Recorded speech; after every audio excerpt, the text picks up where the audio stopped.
I grew up in western Pennsylvania in a small community, and in the 70s I was a pastor in a church in one of those communities. And I became convinced that as a pastor I wanted the congregation to have some sense of the world Christian community, some sense of mission. That mission was in Jerusalem, Judea, Samaria, and the ends of the earth. I was also acquainted with the New Wilmington Mission Conference, which now has been around 117 years, in another small community nearby. And so I was interested in mission. I wanted to study mission. I asked a friend, how could I do that? He said, you should go to the Overseas Ministry Study Center in Ventnor, New Jersey. And I'm one of the few left that actually has been in Ventnor for a seminar. I went in 1979 with Phil Parshall, who had to substitute for Harvey Kahn, who was ill. And then in 1983, while OMSC was still in Ventnor, I went to hear Jose Miguez Benino lecture for a week. And then we moved by that time to metropolitan New York area.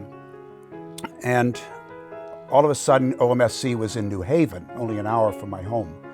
And in 1988, I met Andrew Walls in his lecture on conversion at OMSC. So I am so grateful for OMSC because it shaped and formed my understanding of the mission, practice, theology of mission. And it really shaped everything that I've been involved with through ministry until I retired 8 years ago and still in post-retirement. I hope the future will continue to work in that direction. We once invited Andrew and Ingrid Walls to come to the New Wilmington Mission Conference back in 2014. They had never been there before. And at the end of the week, I said, well, what do you think? What advice would you give to the New Wilmington Mission Conference? And they said, invite the world Christian community to New Wilmington. And that has framed for me I think what is the best way to think of OMSC too. How does it invite the world Christian community to engage with Western Christians? And it goes in all directions, as we know. It changes everything. It is not something that we control. It is the kind of experience that is going to change us, just like it changed Peter when he went to Cornelius' house. There is so much to learn about what it is to be the church and how to be the church in those situations. Another way was described this for me was my friend Ken Bailey, who had spent 40 years in the Middle East understanding the New Testament in a Middle Eastern context.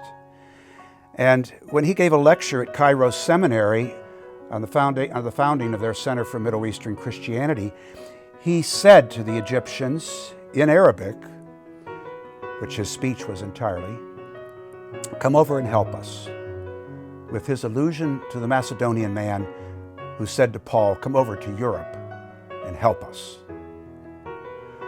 So I think that is very much what it's about.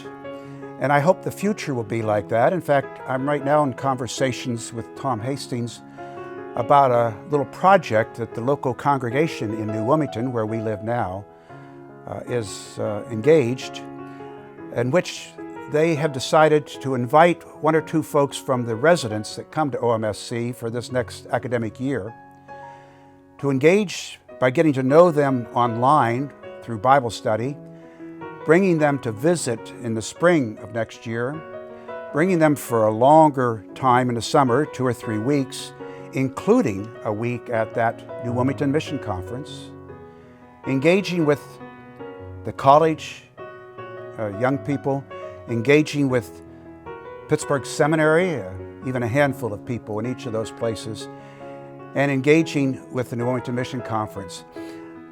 OMSC can do this. OMSC has been doing it. OMSC is one of the ways that we bring the world Christian community. The New Wilmington Mission Conference